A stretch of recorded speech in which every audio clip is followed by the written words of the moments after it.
This past week, we had the chance to speak with Bill Enos, the current U.S. snowboard team coach. After helping him put his dock in Squam Lake, he told us a little bit about his story. So how long have you been snowboarding for? Since 1990. Okay, and what got you into the sport in the start? I built a board out of wood that was on a job site when I was doing carpentry. A board, we had seen it on, we saw pictures of them, and the wood was bent up, so we cut 2 snowboards out of the wood. When did your snowboard career kind of take off? 1991. That's quick. It was really quick.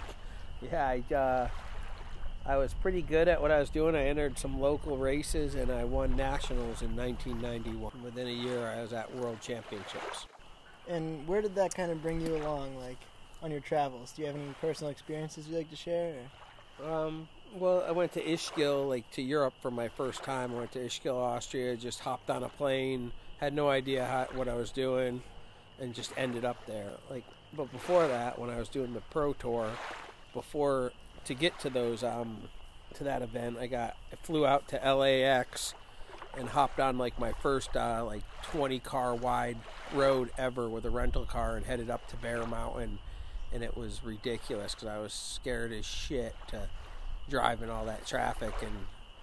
But anyway, I got there and I made finals, and next thing you know, I was in the back of somebody's truck driving to Squaw for the next event.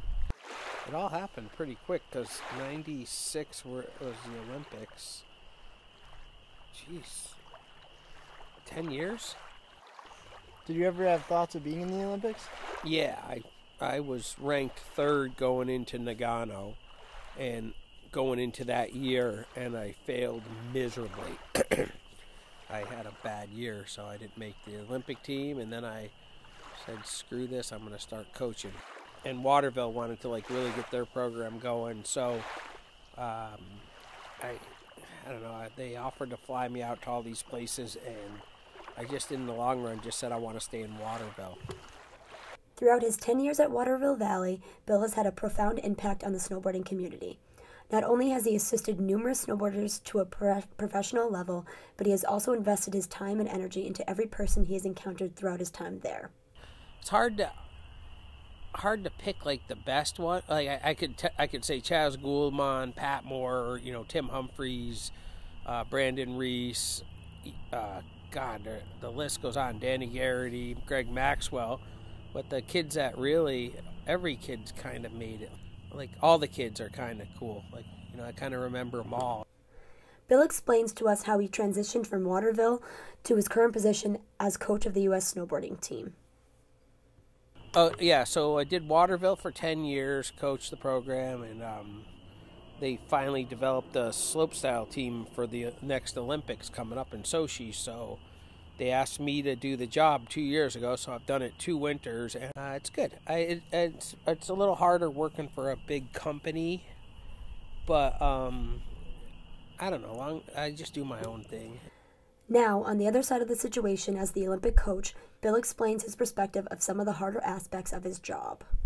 You gotta make a lot of decisions, so there's going to be a time coming up next year choosing the team where you're going to have to tell a few people that they haven't made it, and it's just going to suck because that's your life dream, and somebody had to say that to me back in the day, you're not going to be going to the Olympics.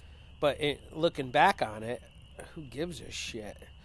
When it comes right down to it, the Olympics are pretty cool and everything, but snowboarding is so real besides that. We asked Bill what has motivated him to continue his coaching for over 15 years. A good question, because I kind of ask myself that all the time. Anybody that teaches somebody something, whether you're called a coach or not, is a coach. And the thrill you get out of seeing somebody learn something, I can't imagine anybody not liking that. It's better than learning it yourself almost. Getting to know all those people is kind of a big family, so it's just I've added to my extended family because my real family is right at Waterville. It's fun being a coach, that's all I have to say. When he is not coaching around the world, Bill can be found in New Hampshire hanging out with his wife and dogs or driving around on his motorcycles.